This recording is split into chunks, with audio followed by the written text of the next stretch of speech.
վերջին օրերին պարբերաբար տեսնում ենք սահմանափակումներ են Ռուսաստանից մտցվում հայկական ապրանքների նկատմամբ եւ նաեւ այսօր աշխատատեղերի Ռուսաստան մեկնող աշխատանքի մեկնողների հետ կապված հայտարարություններ էին լինում, մենք խնդիրները ինչպես են կարողանալու հաղթահարել։ Նախ առաջինը ես ուզում եմ ձեզ ասել, որ իհարկե հիմա գիտեք, որ ընտրություններ պետք է լինեն մեզ մոտ, արդեն 5-6 օր մնաց ընտրություններին։ Ես կարծում եմ փոխվարչապետը, որը որ գտնվում էր Եվրասիական միության համաժողովին, շատ լավ քննարկումներ է եղել, ես կարծում եմ այն քննարկումները, որոնք որ մամուլ չի հայտնվել, շատ դրական են եղել, եւ ես ձեզ ուզում եմ մի այսպիսի թվի մասին ասել, Հայաստանի Հանրապետության գործունեության արդյունքում Ռուսաստանի Դաշնության հետ այս տարիների ընթացքում մոտավորապես 1.5 միլիարդի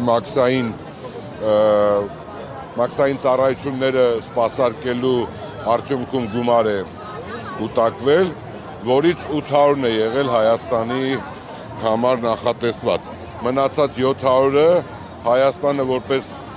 կոմֆորտ երկիր կարողացել է այնպիսի պայմաններ ստեղծել, այնպիսի բիզնես հարթակ ստեղծել, որ եւ Ռուսաստանի Դաշնությունն է շահել եւ Հայաստանի Հանրապետությունը որպես գործընկեր ապահովել է եւս 700 միլիոն իրենց ավել գումար, 700 միլիոն դոլարի մասին է խոսքը, որովհետև 1.5 միլիարդի չափով է կուտակվել։ Սա առաջինը, երկրորդը, սա կոոպերացիա է, կա, որ մենք Ռուսաստանի Դաշնությունից բերում ենք գազ, ցորեն, Հայաստանի Հանրապետությունը արտահանում է ալկոհոլային խմիչքներ, արտահանում է սննդամթեր, միրգ, բանջարեղեն։ Ես կարծում եմ 10 օրվա ընթացքում կլուծվի, ընտրություններից հետո Հայաստանի Հանրապետության ղեկավարությունը նույնպես արդեն ընտրություններից հետո ունենա շփումներ իրենց հետ, կարծում եմ շատ արագ կկարգավորվի, պետք չի սա դարձնել եւ ինձ դուր եկավ վերաբերմունքը Ռուսաստանի Դաշնության բարձր ղեկավարության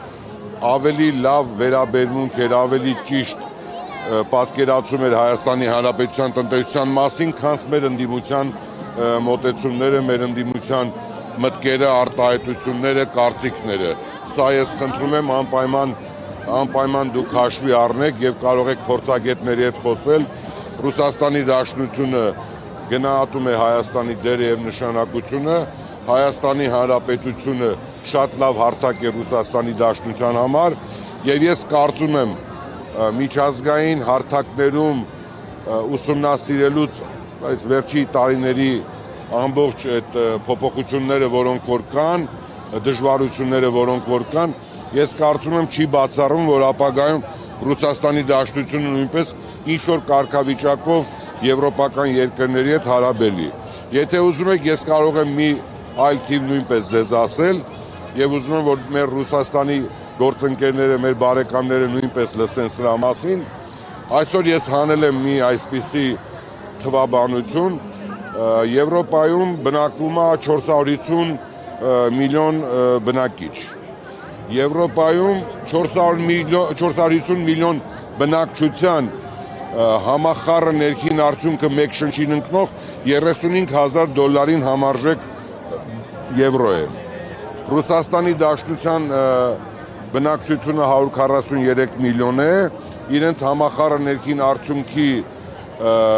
բաժինը 18,500 էր, 600 էր, ինչքան հիշում եմ։ Ուզում եմ ասել 450 միլիոն անգամ 35,000 դոլար, դա մի այլ շուկա է, որտեղ որ Հայաստանի Հանրապետության բեռները ուղղակի չեն էլ նկատվի, եթե Հայաստանի Հանրապետության տնտեսությունը արդեն կառուցի դեպի եվրոպական շուկաներ եւ եվրոպական արտակներ։ Պարոն, այսօր արդեն տնտեսվարողները վնասներ են կրում, վարկեր ունեն եւ այլն, այսինքն ուզում եմ ասել, խնդիրը արդեն այսօր է, այդ մարդկանց խնդիրները։ Հիմա դա ես շատ խելոք եք ասում, ցանկացած նոր հարթակ, ցանկացած նոր հնարավորություն ինքը պետք է դժվարության մեջով անցնի։ Ես կարծում եմ պետությունը այդ ամեն ինչը կարող է գնահատել, պետությունը իր աջակցությունը ցուցաբերի եւ ցուցաբերել է նախկինում նույնպես ես կարծում եմ սրանք շատ ժամանակավոր կարճ բնույթ են կրում եւ կկարգավորվեն։ Եվ ես կարծում եմ մենք նախկինում պետք է ավելի մտածեինք դիվերսիֆիկացման մասին, ավելի շատ պետք է եվրոպական հարթակներում ներկայացված լինեինք եւ ես ուզում եմ եւս մեկ անգամ մեր սփյուռքին կոչանել, նրանք ովքեր որ բնակվում են եվրոպական երկրներում եւ այլ պետություններում, նրանք նույնպես շատ ակտիվ լինեն Հայաստանի Հանրապետության ապրանքները ներկայացնելուց իրենց շուկաներում։ Պարոն Սուքիասյան, դուք նշեցիք, որ ընտրություններից հետո Ռուսաստանը կբանակցի, Հայաստանի իշխանությունների հետ, այսինքն այս ամենը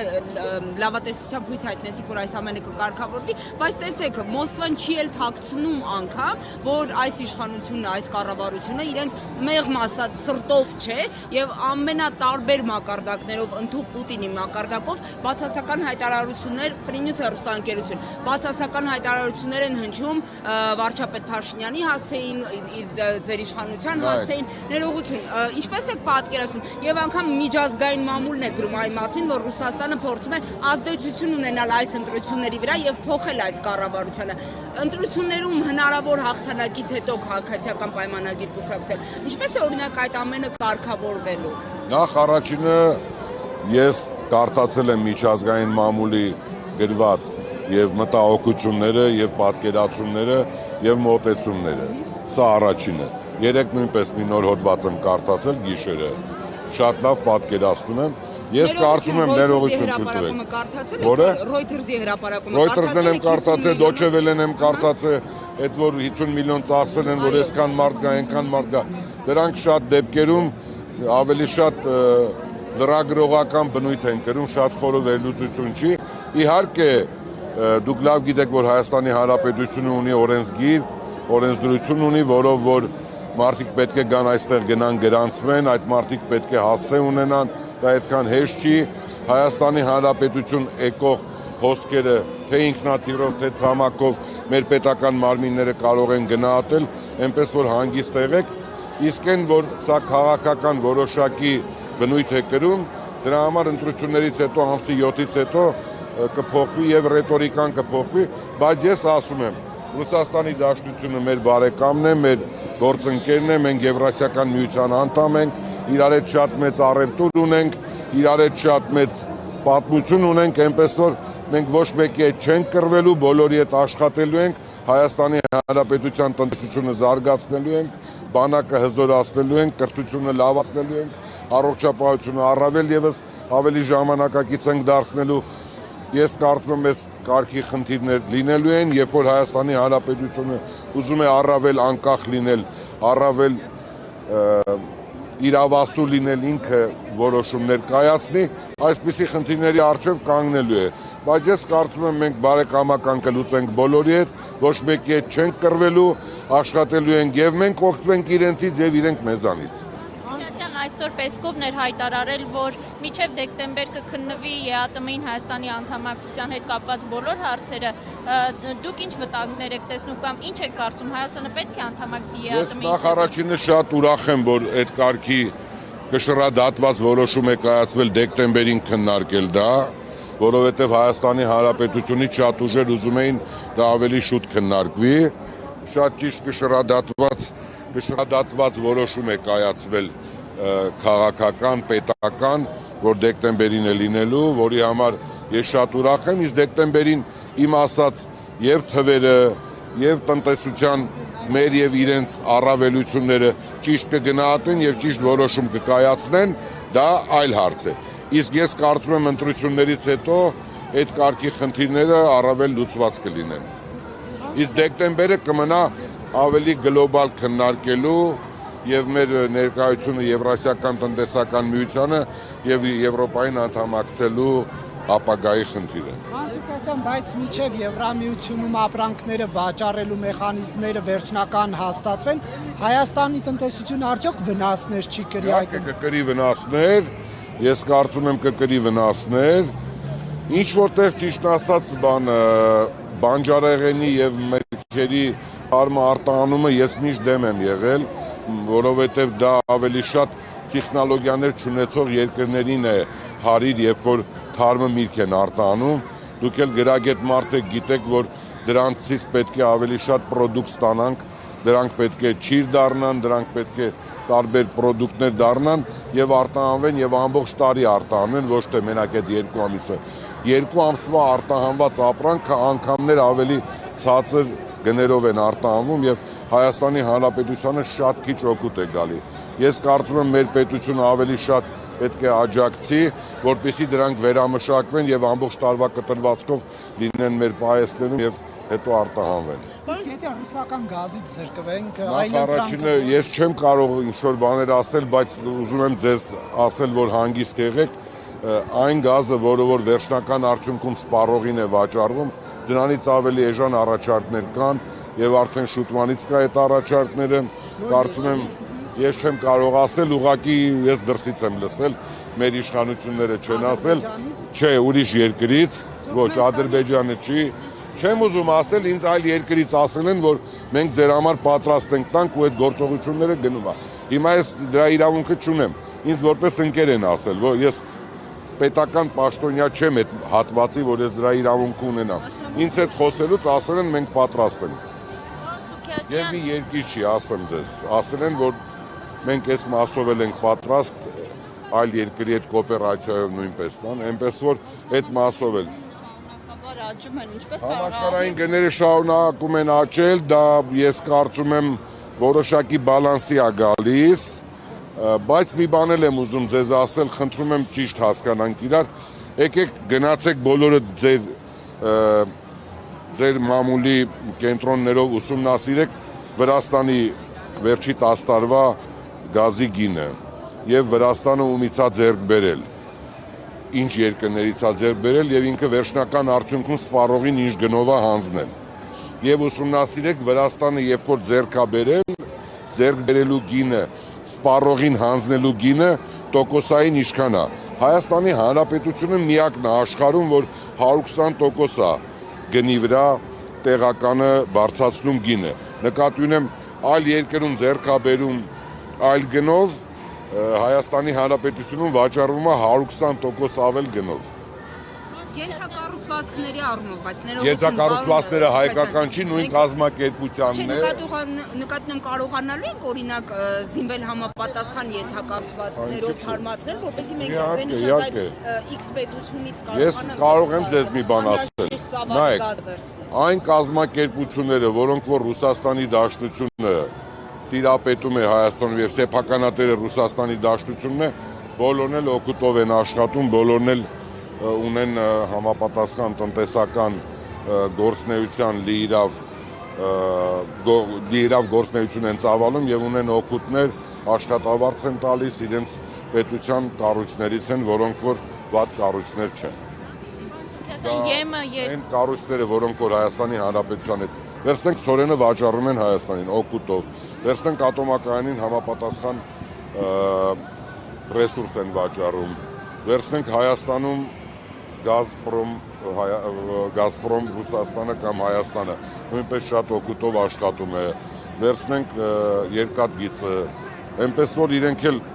պետք է գնահատեն, որ Հայաստանը ամենակոմֆորտ երկրներից է իրենց համար։ Դա հիշեցիք, էլի։ $170 են տալիս, սպառողների վրա $400 Նոր ես դա էի ձեզ ասում, 400 չի, 370-380-ա կախված դրամի, չէ, կախված դրամի կայունության է, դրամը որ կայունանում է, ձեր ասած թվին է մոտենում, 400-ին։ Ես դա էի ուզում ասել, որ 120%-ով վերադիր են գալիս Հայաստանում գազը սպառողին հանձնելու։ Աշխարհում միակն է։ Ես գիտեմ ամենացածր երկիրը 16% է ավելացնում։ Կարծեմ Սերբիան էր, կարող է սխալվեմ, էլի կներեք, ես պետքա թվերս նայեմ, բայց օրինակ Թուրքիան կարծեմ 50-ին մոտ էր, մի այլ երկիր կար 18 էր, երկիր կար 30 քանիս էր, որ ինքը ավելացնում է ձեռք բերելու գնի վրա, որ իր ենթակառուցվածքներով հասցնի սպառողին։ Քոչարյանն ասում է, որ Զելենսկին չգար, հակառուսական հայտարարությունները չաներ, Ռուսաստանի ղեկավարությանը չբարկացնեիք, այս տնտեսական սանկցիաները չէին լինի։ Դուք ինչպես եք սա մեկնում։ Ապրեք, շատ ճիշտ հարց եք բարձրացնում, ասեմ ինչ այդտեղ ինչ նրբություն կա, էլի եթե։ Նախ առաջինը Հայաստանի Հանրապետությունում այդ համաժողովը, որը որ կայացել է, այդ համաժողովի ավելի շատ տերը եղել է եվրոպական համայնքը։ լսում եք, Հայաստանի Հանրապետությունը որպես հարթակ ա եղել եւ Եվրոպական միությունն է որոշումները կայացրել ում հրավիրի։ Հայաստանի Հանրապետությունը ուղղակի որպես հյուրընկալ կողմն ա եղել։ Այնպես որ դա բերել բարթել Հայաստանի վրա շատ սխալ է եւ Հայաստանի Հանրապետության իշխանությունները ոչինչ չէին կարող անել, որովհետեւ դա միջազգային նորմ է, լավ գիտեք, որ համապատասխան համաժողով է եւ այդ համաժողովի տերը կամ համաժողովին հրավիրողները եղել են եվրոպական միության պաշտոնյաները։ Հիմա Կրեմլում այդքանը չեն հասկանում, որ նման ագրեսիվ Դա էլ նույնպես հասկանում են, ես կարծում եմ մեր ընդդիմությունը, քանի որ մենք հիմա այնպիսի մի ժամանակահատվածում ենք, որ նախընտրական ժամանակահատվածը ավելի շատ մեր ինչ-որ մի խումբ քաղաքական կառույցներ են սրել, ավելի շատ բարդացրել, ավելի շատ սոցիալական կայքերում դրա մասին խոսել, ես չեմ կարծում Հայաստանի Հանրապետության իշխանությունները եւ Ռուսաստանի Դաշնության իշխանությունները այդ նույն ռետորիկայով են շարժվում առաջ, ոչ, երկուսն էլ գնահատում են կարևորությունը, օրինակ ես գնահատում եմ Ռուսաստանի Դաշնության կարևորությունը, կարծում եմ իրենք էլ գնահատում են Հայաստանի Հանրապետության վարչապետի որպես պետական գործիչ լինելու փաստը նրանք գնահատում են, իր ազդեցությունը որպես Հայաստանի Հանրապետության առաջնորդ նույնպես գնահատում են եւ ես կարծում եմ Հայաստանի Հանրապետության վարչապետն էլ գնահատում է Ռուսաստանի Դաշնության ղեկավարի լիիրավ ղեկավար լինելը այդ երկրում, այնպես որ ոչ մի խնդիր չունենք։ Իրենց երկիրն է, իրենք կառավարում են իրենց ուզած ձևով Հայաստանի Հանրապետությունը Հայաստանն է, կառավարվում է Հայաստանի Հանրապետության ցանկությամբ եւ այն տարբերակով, որով որ մեր հասարակությունն է ուզում։ Եվ պարոն Սուքանյան, իշխող թիմում ծանոթ են Ռուսաստանից ուղարկված նամակի բովանդակությանը, թե ոչ։ Ես ճիշտ ասած տեղյակ չեմ, որովհետև հիմա լավ գիտեք նախընտրական փուլ է, բայց այդ գիտեք ինչ կա, պետք չի բարդ դիտել այդ ամեն ինչը, նախընտրական է, ես կարծում եմ Ռուսաստանի Դաշնությունն ուզում է տարբեր քաղաքական միավորների միջոցով իր ազդեցությունը ունենալ։ Հայաստանի Հանրապետության քաղաքացիները դա գիտակցում են, իրենք որոշում կկայացնեն։ Ռուսաստանի Դաշնությունը ունենա, թե ինչքան ունենա, թե չունենա։ Ես կարծում եմ Հայաստանի Հանրապետության քաղաքացիները գիտակցում են այդ ամեն ինչը եւ մեկ շաբաթ մնաց, մեկ շաբաթ հետո ամեն ինչ բարձ կլինի։ Պարոն Սուքանյան, ներողություն, իսկ օտար պետությունների հնարավոր է ազդեցությունները, ներգործությունները մեր պետական, ներքին ներքաղաքական ընտրությունների վրա ունեք ինչպես եք գնահատում։ Նայեք, ամբողջ աշխարհում կա, դուք լավ գիտեք, որ Հայաստանի Հանրապետության ազգային ժողովի ընտրություններից առաջ եղան այլ երկրներում նույնպես ընտրություններ եւ եղան դրսից միջամտելու տարբերակներ, լավ գիտեք, թե այդ երկրներում քաղաքական ղեկավարությունները ինչ կարգի որոշումներ կայացրեցին, ամբողջ աշխարհում կա, լավ գիտեք, որ միջև անգամ Հունգարիայում Ամերիկայի Միացյալ Նահանգները որոշում կայացրեց օգնել նախկին վարչապետ Օրբանին։ Սա կա, ուղղակի Հայաստանի Հանրապետության եւ այլ երկրների քաղաքացիների հասունության աստիճանից է կախված։ Ինչքան են հասուն, ինչքան են ուզում անկախ լինել, ինչքան են ուզում կայուն երկիր լինել, ինչքան են ուզում այդ երկրում իրենք որոշեն, թե ինչ կարգի կառավարում լինի, ովքեր կառավարեն, ինչ կարգի օրենքներ լինի։ Ընտրում են քաղաքական միավորին, քաղաքական միավորը կառավարում է երկիրը։ Անկեղծ ասած հայտարարություններս վերջինն էլ չեմ միջամտի։ Լուկաշենկոն էր հայտարարել, որ Հայաստանը գնում է դեպի ուկրաինացման, այսինքն գնում է այն ճանապարհով, որով Ուկրաինան էր գնում։ Ես կարծում եմ Լուկաշենկոն նույնպես քաղաքական ակնկալիքներ ունի, որոշակի ազդեցություն ունենա քաղաքական գործընթացների վրա, որը ես կարծում եմ հնարավոր չի ունենալ։ Լուկաշենկոյի պարագայում չեմ կարծում, որ քաղաքական գործընթացների վրա կարողանա ազդեցություն ունենալ։ Մեր հասարակությունը առավել եւս այդ մտքերը, որոնք որ լսեց Բելարուսի նախագահից, ավելի կկազմավորվի, ավելի կազմակերպված կլինի, ավելի ճիշտ որոշումներ կկայացնի։ Դա իր իրավունքն է, կարող է արտահայտվել, նույնն էլ մենք կարող ենք արտահայտվել, երբ որ իրենց մոտ ընտրություններ լինի, մենք էլ մեր կարծիքը կհայտնենք։ Պարոն Սուքանյան, ներողություն, իսկ կառուցելու, ոնց են կառուցելու, որ երկիրն է։ Նախ առաջինը գազամուղը կառուցելու խնդիր չկա։ Միշտ մենք հայերով ուզում ենք ծայրահեղ վիճակներ նկարագրենք։ Խնդրում եմ հանգիստ եղեք, գազամուղն էլ կա, գազն էլ կա, գազը միջազգային գներ էլ ունի, տարածաշրջանային գներ էլ կան։ Հայաստանի Հանրապետությունը այնպիսի աշխարհագրական դիրքում է, որ շատ հարևաններ ունեն գազ, հարևաններ կան, որոնք պատրաստ են գազով առևտուր անել Հայաստանի հետ, այնպես որ հանգիստ եղեք։ Ասել, որ այդ ճանապարհով չիփով նաև գազամուղներ են անցնելու Իսկ էլեկտրահաղորդման։ դուք կասկածում եք դրանում։ Պարոն Փաշինյանը շատ ճիշտ է ասել, այդ կարգի մոտեցումներ էլ կան, այդ կարգի գնահատականներ էլ կան, արդեն հաշվարկներ էլ են լինում, եթե կառուցվի ինչ աստիճանի ավելի միջոցները կտնտեսվի, մյուսն էլ ասեմ ձեզ, Հայաստանի Հանրապետությունը եթե Թուրքիայի ճանապարհը բացի, մոտավորապես մինչև 600 կիլոմետր ավելի կարճ է Եվրոպա հասնելու։ Այդ ուզում եմ ասել։ Բայց շատ է, Եվրոպայի պահանջարկը շատ է, եթե մի 4 հատ էլ գազամուղ լինի, բոլորը երջանիկ կլինեն։ Չի բավարարում, դրա համար 4-5 գազամուղ է պետք։ Փորձագետներն ասում են, որ գազամուղը ամբողջ ծավալով չի գործում, Վրաստանով անցնողը։ Ես այդ կարծիքին չեմ, ես տեղյակ չեմ։ Չէ, ո՞նց եք, ինչ եք ասում, այսօր այս պահին գազի բավականին մեծ դեֆիցիտ կա, վերջի ամսի 28-ից հետո փետրվարի, երբ որ դեպքը Պարսկաստանի հետ եղավ, դրանից հետո լավ գիտեք, որ բավականին էներգակիրների դեֆիցիտ առաջացավ, պահանջարկը մեծացավ, գինը դրա պատճառով փոխվեց։ Ես կարծում եմ գազի դեպքում պաուսներում միշտ հայտարարում են ինչքան պաուսները լցված, ես ինչքան գիտեմ շատ ցածր մակարդակի վրա է, որտեղ հենց փետրվարի 28-ից սկսե, երբ որ դեռ գազի կարիքը ավելի մեծ կար, էլի եղանակային պայմաններում։ Ներողություն, իսկ Գագիկ Ծառուկյանի հետ հարաբերությունները ինչպես են։ Հետևում եք, լսում եք օրինակ ինչ հայտարարություններ է անում իշխանության, ասել։ Ոչ, չեմ լսում, ոչ, չեմ լսում, աշխատում եմ չլսել, ես ավելի զբաղված եմ, այնպես որ չեմ լսում։ Իսկ հարաբերությունները Ձեր խնամությունը վերցնեն ծերանոց սարքեն, դա ինչպես։ Այդ թող ես կարծում եմ, նայեք, եթե կա օրենքի պահանջ, ես կարծում եմ օրենքով պետք է շարժվենք։ Եվ ես կարծում եմ պարոն Ծառուկյանն էլ կհարգի օրենքը, եթե օրենքով դա նախատեսված լինի կամ օրենքի ուժ ստանա։ Եվ պարոն Սուքասյան, կներեք, ձեր ընտանիքը, ձեր ընկերությունների աշխատակիցները միասին շուրջ 11 հոգի ՔՊ-ին նվիրատվել են 52 միլիոն դրամ։ Սա ինչպես կմեկնի։ Քիչ է։ Մի քիչ շատ պետք է տա, ոնց որ քիչ են տվել։ Դա ընդհանուր ՔՊ-ի ստացած գումարի 12%-ից ավելին է, հա։ Ինչու է այդպես ֆինանսավորում։ Նախ առաջինը ես բավականին մեծ պատմություն ունեմ ԿՊ-ի հետ, իրենց կառավարման մեթոդը ինձ դուր է գալիս, իրոք Հայաստանի Հանրապետությունը վերջի 8 տարում բավականին մեծ ձեռքբերումներ ունի, այսօրվա պայմաններում այն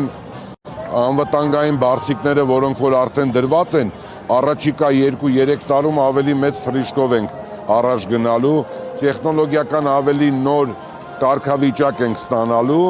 այնպես որ այս ամեն ինչը հաշվի առնելով ես շատ ուրախ եմ, որ մեր կազմակերպությունները աջակցել են քաղաքացիական պայմանագիր կուսակցությանը, որպեսզի նրանք կարողանան եւ այդ թափանցիկ վերաբերմունքը շատ լավն է։ Ես շատ երջանիկ եմ։ Անկեղծ չգիտեմ որ կազմակերպությունը հնարավոր է գլխավոր տնօրենը հարցրել է, որտեղ ես չեմ կառավարում, այլ ումից որ պետք է հարցրել է, ասել են նայեք որոշումներ կայացեք, որոշում են կայացրել, նայեք ինչքան լավ է որ այդ ամեն ինչը թափանցիկ է, ես այս պահին չգիտեմ որ կազմակերպությունը ինչքան միջոց է հատկացրել։ Դա ոչ թե աշխատակիցների գումարներն է, այլ Սուքասյանների գումարները։ Չէ, ես նկատի ունեմ, ես տեղյակ չեմ, միգուցե այդ որոշումը կայացրել են, անկեղծ եմ ասում տեղյակ չեմ, ով ինչքան, բայց ուրախ եմ որ միջոցներ են հատկացրել։ Նկատի ունեմ, որտեղ շատ բարձր աշխատավարձ ստացող աշխատակիցներ ունենք։ Եվ մենք աշխատակից ունենք, որ ամսական իր աշխատավարձը 12 միլիոն է։ Ոտոնց շատերը կան։ Իրանք այդ 12 միլիոնի կամ 8 միլիոնի կամ 6 միլիոնի կամ 5 միլիոնի եկամտարկը վճարում են, հանգիստ գլուխները դնում են բարձին, ապրում են իրանց ընտանիքը իրենք։ Հարցին անդրադարձել եք, անկեղծ ասած չգիտեմ, բայց առաջին անգամ եմ ձեզ հանդիպում, երբ Ադրբեջանի փոխվարչապետի այցից հետո, երբ նրա հետ հանդիպել է նաև Run Oil ընկերության տնօրենը, ինչ հարցեր են քննարկվել։ Ես ճիշտ ասած հետո ժամանակ էլ չեմ ունեցել տնօրենից ճշտելու, բայց ինչքան իմացել եմ, շատ դրական հանդիպում է եղել, շատ պատրաստական են եղել Հայաստանի հետ տնտեսական համագործակցելու, նայելու Հայաստանում ինչ կա իրենց համար հարմար եւ Հայաստանին ինչ է պետք, իրենց ինչ է պետք, այդ քննարկումները եղել են, մնացածից տեղյակ չեմ։ Իսկ Հայաստանից արդեն ինչ-որ բաներ Տեղյակ չեմ, կարող է կառավարությունից ճշտել կամ Մաքսայինից ճշտել, բայց ես կարծում եմ ապագայում այդ ամեն ինչը կլինի, որովհետև ընդհանրապես ես մի 94 թվականին ես Հարավային Կորեայում եմ եղել, ինձ իրենց այն ժամանակվա ամենախոշոր կազմակերպության նախագահան գիրք ա նվիրել, գիրքն էլ կա,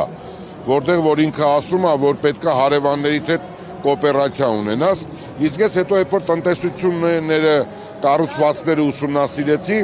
երկրների, ես տեսա, որ օրինակ վերցնենք Հոլանդիան փոքր երկիր է, չէ, բայց գտնվում է Գերմանիայի, Ֆրանսիայի հարևանությամբ, իրենց հաշվին